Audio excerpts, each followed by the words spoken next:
Muy buenos días, bienvenidos a esta primera emisión de Noticias Caracol. Hoy es miércoles 27 de febrero del 2013 y acabamos de vivir un momento histórico, Juan.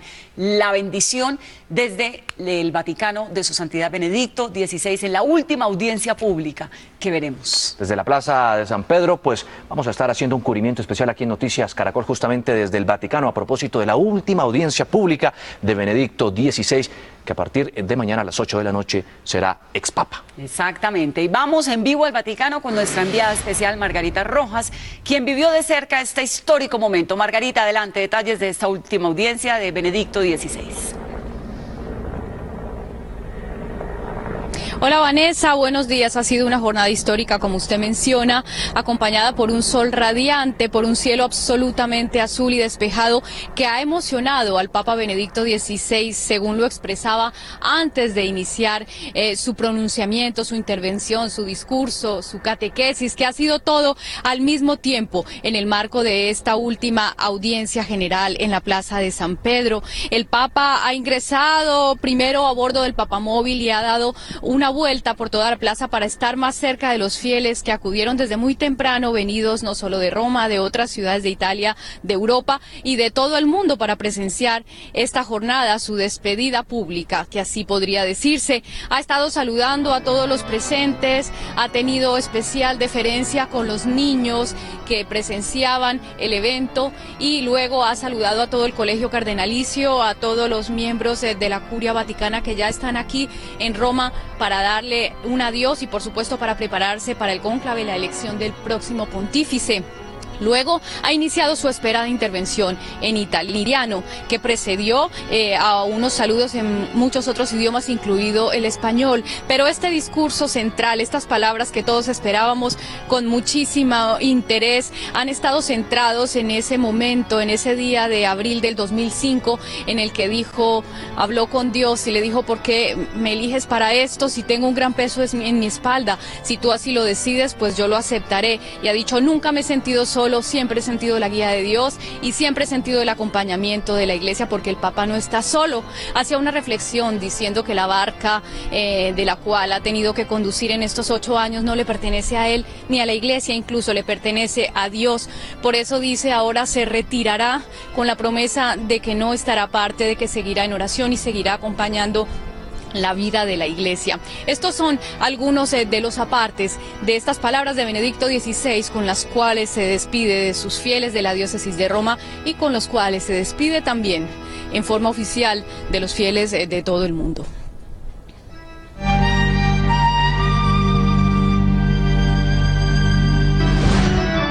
A las 4:40 de la mañana, hora colombiana, apareció en el papamóvil Benedicto XVI, desplazándose por los diferentes corredores que se dispusieron en la Plaza de San Pedro en el Vaticano. Fue un recorrido más largo de lo habitual, duró 25 minutos, en el que fieles pudieron ver más tiempo y de cerca al pontífice, quien decidió abrir las puertas del papamóvil para saludar y darle la bendición a varios niños en diferentes momentos. El vehículo se detuvo en el Sagrato, que es la explanada que está alrededor del altar en la Plaza de San Pedro, utilizada solo para dirigirse a multitudes.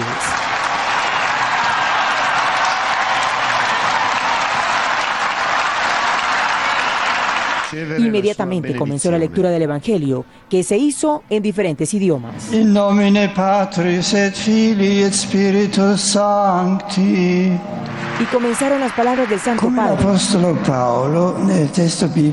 Al saludar en latín, agradeció en especial a la Iglesia y sus colaboradores. Ante todo, a ustedes, queridos hermanos cardenales, su vuestra sabiduría, consejos, su amistad. Expresó su gratitud y apoyo incondicional de los fieles y habló sobre la decisión de dejar su pontificado. Sí, el Papa nunca está solo. Ahora lo experimento una vez más de un modo así grande que me toca el corazón. Lo he hecho con la total conciencia de su gravedad y novedad, pero con una profunda serenidad de ánimo. Amar a la Iglesia significa también tener la valentía de hacer elecciones difíciles. Con estas palabras terminó el último mensaje que pronunció en público el Papa Benedicto XVI, seguido de una ovación que duró varios minutos. Luego de saludar a las autoridades y jefes de Estado, el Papa leyó en nuestro idioma su mensaje para los numerosos fieles de América Latina. Muchas gracias por haber venido a esta última audiencia general de mi pontificado. Asimismo doy gracias a Dios por sus dones y también a tantas personas que con generosidad y amor a la Iglesia me han ayudado en estos años con espíritu de fe y humildad. Así fue este histórico acto de despedida, en el que los fieles le dijeron gracias a un papa que hoy fue abrazado por la multitud católica. El Papa, además de dar las gracias a tantos y tantos colaboradores cuyos rostros no se ven y sus nombres no se conocen, según ha dicho, también agradecido por el respeto, por toda la tranquilidad y la comprensión con la cual se ha recibido esta gravísima decisión trascendental para el presente de la Iglesia. Por eso también vamos en este momento a la Plaza de San Pedro, donde se encuentra nuestra corresponsal en Roma, para ver cuáles son las impresiones de quienes estuvieron ahí, presenciaron el discurso y qué están pensando ahora los fieles católicos. Adelante, Blanca. Aquí en la Plaza de San Pedro se ha dado la audiencia número 248 de Benedicto XVI y también la última de su pontificado. Miles de peregrinos han venido para acompañar al Papa en su última audiencia. Tenemos a Juan Martín, que nos cuenta cómo ha vivido este momento. Bueno, acabamos de escuchar las palabras del Papa, han sido impresionantes, tenía muchísimas ganas de poder estar aquí, he venido desde España y nada, para darle un último adiós y darle muchísimas gracias por estos 8 años de pontificado que han sido impresionantes, que han seguido la estela de Juan Pablo II y que esperemos que el próximo Papa, habrá que rezar por él para que pueda estar a la altura, porque la altura la han dejado pues muy arriba. Me voy con la alegría del Papa, porque ha sido una de las cosas que más me ha llamado la atención en esos momentos quizás difíciles para él y sin embargo ha respondido ahora, aunque está muy contento y bien, pues eso. Se trata de la última aparición pública de Benedicto XVI aquí en el Vaticano. Mañana se trasladará a Castel Gandolfo, donde dejará de ser Papa a las 8 de la tarde, informó desde Ciudad del Vaticano. Blanca Ruiz Antón, Noticias Caracol. Interpretación de estas palabras del Papa Benedicto XVI. Bueno, hoy ha sido especialmente emocionante porque el Papa en realidad ha presentado en lo que consistió su decisión. Por una parte, al inicio decía que se había en cierto modo como quejado delante de Dios y decirle ¿por qué me has puesto este peso encima? Y luego el hecho de que ha llevado estos años, dice, con alegrías, con sufrimientos, decisiones difíciles, otros momentos más tranquilos, hasta que, los últimos días en que dice que pensando mucho en su meditación personal, decidió tomar esta decisión. Sienta sobre todo un precedente en la historia de la Iglesia. ¿Cómo interpretamos este gesto y cómo lo vemos hoy, esta jornada a la luz de una historia de 2000 años? Bueno, sí. Tenemos 2 casos. El primero es del Papa Celestino V, que renunció, aunque su caso es un poco especial, porque él era un eremita, estaba en una gruta, se fue a Roma y se encontró aquí con que era un mundo totalmente distinto del suyo. En cierto modo se puede decir que huyó de Roma porque para él era como una jungla, ¿no? En el buen sentido, sin hablar. Y además su pontificado prácticamente gobernó durante 100 días, aunque duró hasta 5 meses. Y luego el Papa Gregorio XII, que renunció para poder dar paso al concilio que acabó con el cisma. Este es el primer caso en que un Papa ha meditado una decisión, la ha tomado, diríamos, a sangre fría, viendo que es lo mejor para la Iglesia. Pues con este precedente, Padre, le agradecemos su participación. Benedicto XVI ha prometido que no se aparta, que seguirá acompañando a la Iglesia a través de la oración y ha pedido a los fieles oraciones también por él y por la elección del próximo pontífice. Sabemos que hoy está preparando su trasteo, si así podemos llamarlo, es decir, todos los documentos privados que le acompañan, sus escritos, sus libros, sus meditaciones teológicas, porque todos los que son documentos oficiales se quedarán aquí en el archivo pontificio. Así que se llevará a Castel Gandolfo unas cuantas pertenencias personales y sobre todo lo que se lleva en su mente, en su corazón y en sus oraciones tras este pontificado de 8 años. A esta hora hay una reunión en la Sala Clementina con algunas de las personalidades que han venido a acompañarlo en esta audiencia general y nosotros en nuestras emisiones les estaremos contando más detalles de todo lo que sucede en Ciudad del Vaticano durante esta despedida, este adiós de Benedicto XVI. Margarita Rojas, Noticias Caracol. Ya vamos a regresar con mucha más información desde el Vaticano, pero en la información de Colombia, 3 días de paro. La protesta de los cafeteros llega a su tercera jornada con un triste saldo: la muerte de una mujer embarazada, decenas de heridos y el bloqueo al paso de alimentos en zonas claves del país. El Ministerio de la Salud denunció ataques a ambulancias y obstrucción al trabajo de la misión médica. En uno de estos bloqueos de la vía panamericana quedó atrapada la ambulancia que viajaba desde Argelia hacia Popayán con una embarazada. La mujer murió, denunció el secretario de Salud del departamento, Óscar Ospina. Cuando la ambulancia sale, pues no la deja pasar los marchantes y desafortunadamente la paciente, como está muy descompensada, fallece, lo que realmente se convierte entonces en una gravísima infracción no solamente a la vida de la paciente, sino a la misión médica. El funcionario dijo que a raíz del bloqueo en Popayán se generó una emergencia hospitalaria y que hay escasez de oxígeno. El Hospital San José reporta una gravísima escasez de oxígeno y en segundo lugar la Clínica La Estancia reporta el caso de 11 pacientes que requieren ser llevados con urgencia a la ciudad de Cali. El viceministro de Salud, Fernando Ruiz, denunció que se han presentado al menos 9 obstrucciones a la misión médica en zonas donde se desarrolla el paro cafetero. Los más graves son hostigamientos y apedreo a ambulancias, y un caso particular en que nos dejaron pasar insumos para pacientes ubicados en el departamento del Cauca. El gobierno hizo un vehemente llamado a quienes bloquean las carreteras para que respeten la vida y permitan la circulación de las ambulancias. 6:37. En las últimas horas se volvieron a presentar enfrentamientos entre los manifestantes y la fuerza pública. En segundos les tendremos reporte en vivo con lo que pasa en este tercer día de protestas. Pero antes de eso, veamos cómo transcurrió el segundo día de paro. Cuando los manifestantes intentaban bloquear con troncos el sector del Boquerón de Ibagué, en la vía que conduce a Calarcá, se formó una batalla campal. Nuestra periodista Marjorie Trujillo quedó en medio de los choques. Que ya hay un bebecito, no lo hagan acá, el niño está ahogado, por favor. Por favor. Los participantes del paro cafetero lanzaron piedras contra la policía, que respondió con gases lacrimógenos. En los disturbios, un campesino resultó herido. Muy duro porque toda la gente le tocó salir corriendo y hay un compañero que le aporrearon la cabeza.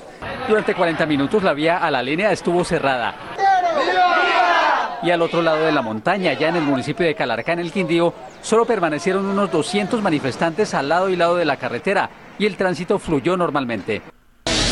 Por segundo día consecutivo, miles de cultivadores del grano bloquearon la vía Pereira-Medellín a la altura de Belén de Umbría en Risaralda. Los líderes de la protesta le agregaron este punto a sus peticiones. Queremos que el gerente de la Federación de Cafeteros renuncie, porque no es un gerente que se preocupe por la comunidad.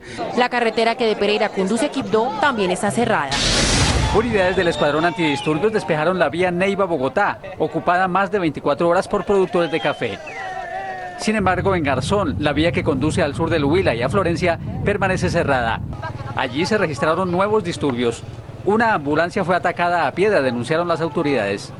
No pudo seguir esta ambulancia y por eso pedimos y exigimos el respeto por la misión médica.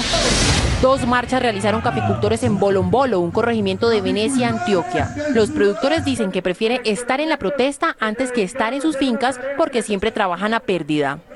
Nosotros estamos preparados en la región del suroeste antioqueño de aguantar 15, 20 días, 2 meses, el tiempo que nos quede. Mejor dicho, esto ya es una cuestión de vida o muerte. ¡Cafetero unido! ¡Vamos! 48 horas de bloqueo total completó la vía panamericana entre Popayán y Cali. Como lo observamos en estas imágenes, miles de campesinos e indígenas se mantienen en la calzada. Estas acciones de hoy obedecen a presionar al gobierno para que atienda los 5 puntos de peticiones de los cafeteros. También en Timbío y el Patía, Cauca, hay bloqueos. Este es el municipio de Chachagüí, en Nariño. Familias que viven del cultivo del café permanecen bloqueando la vía, lo que impide la comunicación terrestre con el Cauca. ¿Pero qué pasa a esta hora en las carreteras y en los puntos de las protestas? Tenemos reportes en vivo desde los sitios claves. En Risaralda, algunos transportadores decidieron unirse al paro cafetero y aseguran que ya comenzaron a parar sus vehículos. Freddy Gómez precisamente nos tiene un reporte desde Belén de Umbría. Freddy, buenos días. Juan Diego, buenos días. Son 2.500 los transportadores en el departamento de Risaralda que se han unido a este paro cafetero. Aquí podemos observar que ya han ubicado 2 de estos camiones sobre la vía que de Pereira conduce hacia Medellín. Sobre la vía que de Pereira conduce hacia el departamento del Chocó también han ubicado cerca de 4 tractocamiones. aseguran los transportadores que es necesario unirse a esta protesta de los cafeteros.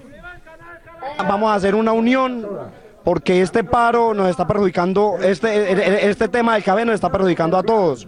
La idea es que ellos nos van a apoyar, nos vamos a unir y mañana es el ultimátum a las 12 de la noche para que el paro se concrete a nivel nacional. En esta zona están permitiendo el paso de ambulancias. En el transcurso del día pueden pasar cerca de 12, 13 ambulancias en esta vía, lo mismo que sucede hacia el departamento del Chocó. En las próximas horas el gobernador del departamento de Risaralda, Carlos Botero, con otros 9 gobernadores más del país, se van a unir con el ministro del Interior a dialogar para buscar una posible solución y que se puedan despejar estas vías. Desde Remolinos, en el municipio de Belén de Umbría, en el departamento de Risaralda, Freddy Gómez, Noticias Caracol. Freddy, muchas gracias. Y durante la madrugada se volvieron a presentar nuevos choques entre manifestantes y policías en la zona de Boquerón. Esto es un lugar de concentración de cafeteros en el Tolima. Marjorie Trujillo está allá.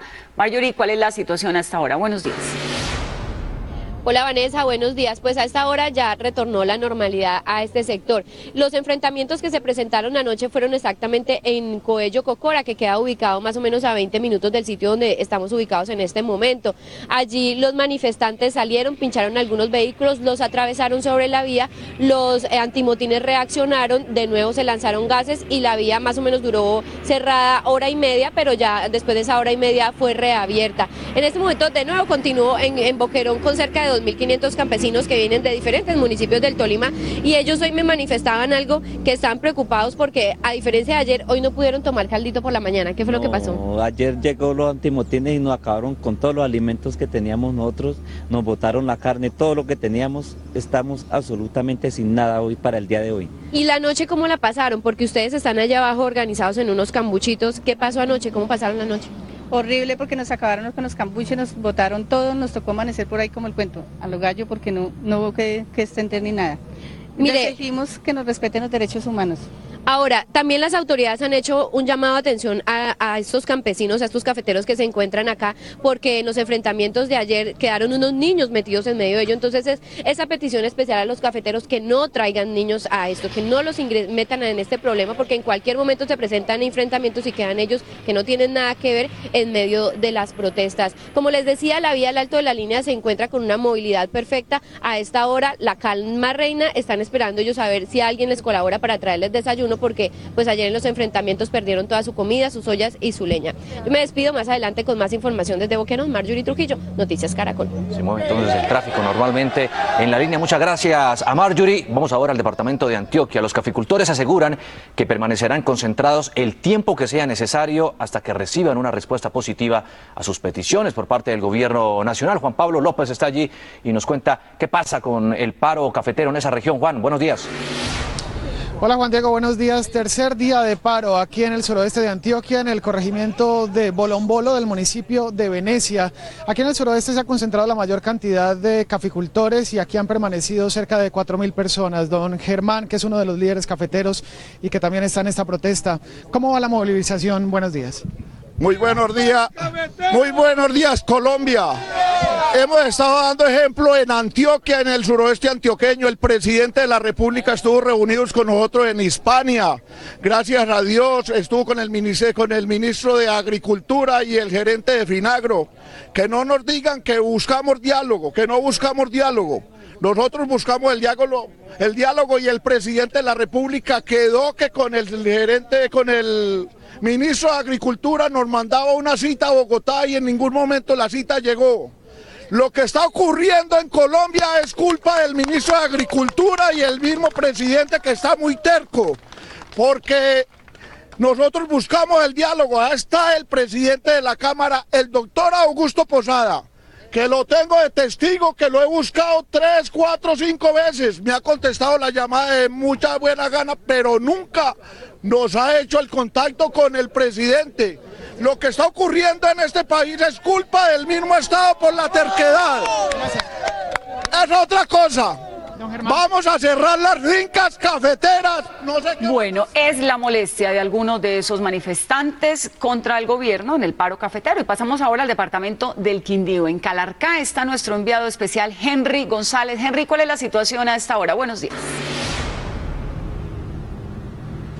Vanessa, entre 70 y 80 cafeteros amanecieron hoy en el campamento que desde anoche armaron aquí a mis espaldas, al lado de la vía que conduce hacia el Alto de la Línea. Ahí han permanecido, ahí tienen alimentos para varios días. Dicen que ahí van a continuar su protesta de manera pacífica y que poco a poco se va a ir sumando muchos más cafeteros que van a provenir de otras regiones para ir agrandando la presencia de cafeteros que quieren reclamar por sus necesidades, por toda la crisis que los afecta aquí en el departamento del Quindío. Hay preocupación entre algunos líderes de la protesta aquí en el Quindío porque, según tienen versiones ellos, las autoridades piensan judicializar a algunos de estos líderes por los desmanes que ocurrieron el día lunes durante el bloqueo aquí hacia el Alto de la Línea. La gobernadora de este departamento, Sandra Paola Hurtado, viajó desde ayer en la tarde a la ciudad de Bogotá, entre otros propósitos, con el fin de buscar algún tipo de contacto con el gobierno nacional y ella en persona explicar la situación, la crisis que están afectando aquí a los cafeteros del Quindío y pedirle al gobierno que efectivamente les ponga atención. De momento, el tránsito de vehículos que bajan de la línea hacia Quindío, también los que van de Quindío hacia Bogotá pasando por esta vía, fluye normalmente sin ningún tipo de contratiempo y el dispositivo de seguridad se mantiene normalmente y con bastante presencia de la fuerza pública en este punto, que es el punto Versalles, en la entrada de Calarcá. En Calarcá, Quindío, Mauricio Fetecua, Henry González, Noticias Caracol. Muchas gracias a Henry. A propósito del tema del paro cafetero, hoy el diario Portafolio, diario económico del país, dice que Café, crisis se frena atacando el tema de la revaluación. Un artículo que podemos recomendar a esta hora de la mañana aquí en Noticias Caracol. Y ante esta situación, los gobernadores de los 9 departamentos cafeteros quieren mediar en el paro para levantar las protestas. El gobernador de Risaralda, Carlos Botero, se reunirá hoy con el ministro del Interior, Fernando Carrillo. Los gobernadores del país donde está esta situación, de regiones cafeteras, pues podamos ser unos mediadores ante el gobierno nacional y los cafeteros del país buscando una solución pronta a esta situación que para nadie es un secreto, que dificulta las labores obviamente de la economía del país. Y en Barrancabermeja también se presentaron violentos enfrentamientos entre manifestantes del gremio cacaotero y la policía. Los disturbios se presentaron después de que decenas de personas volcaran un camión y atravesaran varios vehículos en el sitio La Fortuna de la vía que conduce a Bucaramanga con el fin de bloquear la carretera. La policía antimotines utilizó gases lacrimógenos para dispersar a los trabajadores. Varias personas resultaron afectadas por la inhalación de gases. La Gobernación de Santander informó que ya existe un principio de acuerdo para que el gremio cacautero levante las protestas en las próximas horas. A las 6:48 minutos, en 60 segundos, les presentamos lo que será noticia en vivo en los próximos minutos desde distintas regiones del país. En instantes les tendremos los preparativos de la gigantesca movilización que realizarán hoy los habitantes de un amplio sector de la localidad de Bosa, esto es en el sur de Bogotá, para exigir más seguridad y la captura del violador de 2 niñas de 15 años que se dirigían a su colegio. Juanita Gómez tiene un reporte en vivo. Eduard Porras, nuestro ojo de la noche, nos tiene reporte en vivo con los hechos ocurridos mientras la mayoría de los capitalinos dormía. Un accidente y un incendio marcaron la agenda en la noche y también en la madrugada. Eso que están viendo ahí. Y en Medellín, nuestro ojo de la noche, Beatriz Rojas, acompañó a centenares de jóvenes y adultos que hacen largas filas para resolver su situación militar. Los aspirantes a sacar su libreta llevaron consigo alimentos y mantas para pasar la noche. Les tenemos el drama que están viviendo estas personas en el tercer día de la jornada en la que buscan solucionar la situación militar. Descuido fatal. Y en Barranquilla hay conmoción porque un paseo a la playa terminó en tragedia. 5 niños fueron arrastrados por una corriente marina en las playas de Puerto Salgar y 2 de ellos se ahogaron y otros se encuentran en cuidados intensivos. Margarita Ariza nos tendrá reporte en vivo. 6:49 minutos de la mañana, vamos en directo a la localidad de Bosa, en el sur de Bogotá, donde, como les comentábamos ahora, se prepara una importante movilización para exigir seguridad y justicia en esa zona, sobre todo por la violación de 2 niñas que iban para el colegio. Allá en el lugar está Juanita Gómez. Juanita, ya empezó a llegar la gente, ¿y qué se sabe del personaje este que violó a las niñas? Hola Vanessa, buenos días. Sí, así es, ya lentamente comienzan a llegar los padres de familia que marcharán desde este colegio, el Alfonso Reyes, hasta la alcaldía local de Bosa para exigir seguridad y también mayores medidas de protección para sus niños. En lo que usted me pregunta respecto al sospechoso, al presunto agresor que habría violado a estas dos menores de 15 años, pues siguen las autoridades en la búsqueda y continúan los operativos acá en la localidad, pero hablemos rápidamente con las personas para que nos cuenten por qué están marchando hoy. Buenos días, cuénteme, ¿por qué van a marchar hoy? Vamos a marchar hoy por la vaina de la violación que hubo de las niñas el día lunes. ¿Qué es lo que están exigiendo ustedes? Que haya más presencia de la policía, más seguridad acá en el colegio y eso, que estén más pendientes de los estudiantes. También se ha hablado de que se van a crear unas brigadas de seguridad entre los mismos padres para proteger a sus niños. ¿Cómo podría funcionar eso? Pues lo que pasa es que muchas veces las cosas pasan y la policía está ahí, ¿sí me entiende? Una semana después se desaparecen y las cosas no son como que para que la gente vea, la televisión salga, no, ahí están los policías. Por presencia como para que los vean. No, nosotros necesitamos policía constantemente. Mire la cara de ese potrero.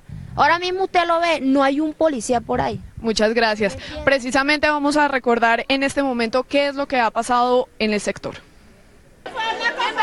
Los padres de familia del colegio Alfonso Reyes Echandía se cansaron de guardar silencio. La violación de 2 estudiantes de la institución en las últimas horas provocó su airada reacción. Exigieron seguridad en sus barrios. Acá al lado de la puerta del colegio y los vigilantes no se dieron de cuenta. ¿Cómo es que dentro del colegio nadie se da de cuenta? Llevamos 6 años exigiendo un CAI en esta institución y no nos lo han dado, nunca hay un policía. El padre de una de las menores agredidas rechazó los hechos y pidió justicia. Ya van 4 casos aquí y ojalá que esto no quede impune. La policía entregó puerta a puerta volantes con el retrato hablado del presunto agresor. Es una persona de 1,75 metros de altura aproximadamente, delgado, de tez blanca, acento paisa y tiene unas características específicas, unos piercing en sus orejas y unas dificultades en su labio superior.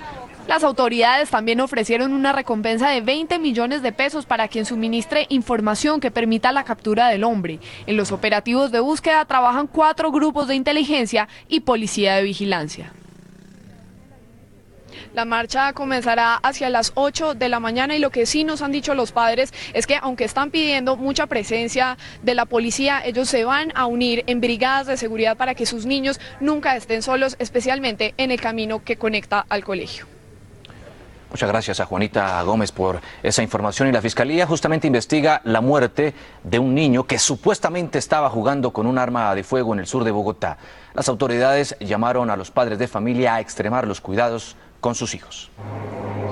El menor de 5 años se encontraba en este local junto con sus 2 abuelos. Durante un descuido de los adultos, el niño cogió el revólver, según lo relató la familia al gerente del hospital de Kennedy, Juan Oviedo. Que el abuelo tenía un revólver cerca de la mesita de noche, debajo de la almohada, y el niño se levantó y acudió, recogió el revólver y se disparó en el cuello.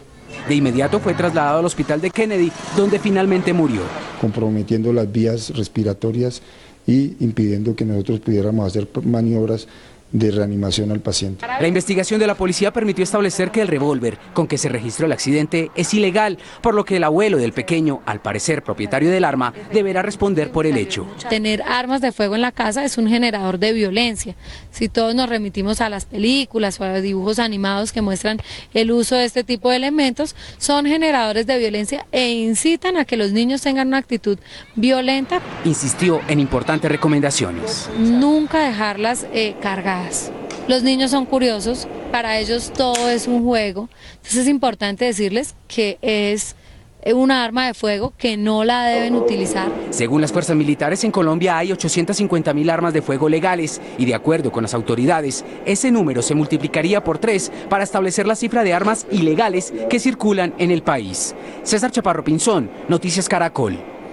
6:54 y hablando de descuidos fatales, en Puerto Colombia, en el Atlántico, 5 niños fueron arrastrados por el mar. 2 de ellos murieron y otro está muy grave.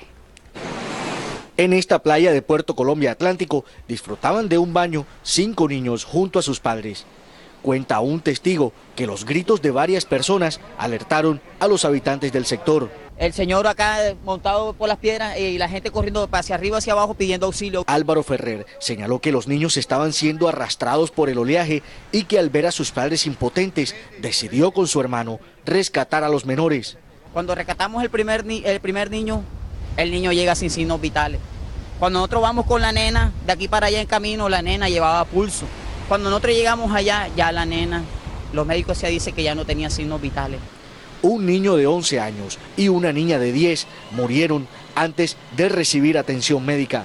Según testigos, algunos familiares de los niños se subieron al espolón que vemos en el fondo e intentaron rescatarlos, pero por el fuerte oleaje fue imposible. La señora se tiró allá y el mar la regresó, no la quería ella, se llevó a los niños. El coronel José González, comandante operativo de la policía de Barranquilla, manifestó que al parecer los niños se bañaban solos en el mar. Dan permiso a los menores para que estén en la orilla de la playa y ya tenemos esta tragedia. Otro niño de 8 años fue trasladado al Hospital Cari en Barranquilla, donde se recupera. En minutos estaremos en vivo desde el Atlántico. Entre tanto, les contamos que el Gaula de la policía en Pereira rescató a un niño de 2 años. Tras el operativo se logró la liberación del pequeño, que estuvo 2 días secuestrado. Según las autoridades, algunos familiares están comprometidos en el plagio del pequeño. Al parecer, puede tratarse de una retaliación con el padre del menor, toda vez que un familiar lejano del padre contrata a una persona que es la que recoge al menor del jardín infantil. Al parecer hay un pago de suma de dinero, donde en este momento se están haciendo las averiguaciones a ver qué delito se puede configurar. Y vamos ahora con nuestro ojo de la noche, Eduard Porras, quien tiene los hechos que se presentaron mientras la mayoría de los capitalinos dormía. Eduard, ¿cómo estuvo la noche bogotana? Usted que tanto la conoce. Buenos días. Vanessa, muy buenos días. Pues una noche en relativa calma en la capital del país, con un único accidente de tránsito en el ojo de la noche. Ocurrió en el sur de Bogotá, en la calle 17 Sur con carrera 16, sector de Antonio Nariño del barrio Restrepo, donde según los conductor que transitaba de oriente a occidente, 2 carros particulares, pues no respetó una señal de pare. Chocó el otro vehículo, pero por fortuna sin personas lesionadas. El accidente de tránsito que se registró en el sector de Antonio Nariño, en el sector del Restrepo, en el sur de la capital del país, no hubo heridos, por fortuna. No hubo heridos, y Eduard Porras más adelante estará con nosotros para seguirnos ampliando esa información de Bogotá mientras duerme. También vamos a tener reporte en vivo desde el Vaticano en esta cuenta regresiva para el adiós del Papa Benedicto XVI, que él hizo hoy decisiones, unos comentarios muy importantes. Planteó la necesidad de amar la Iglesia para tomar decisiones.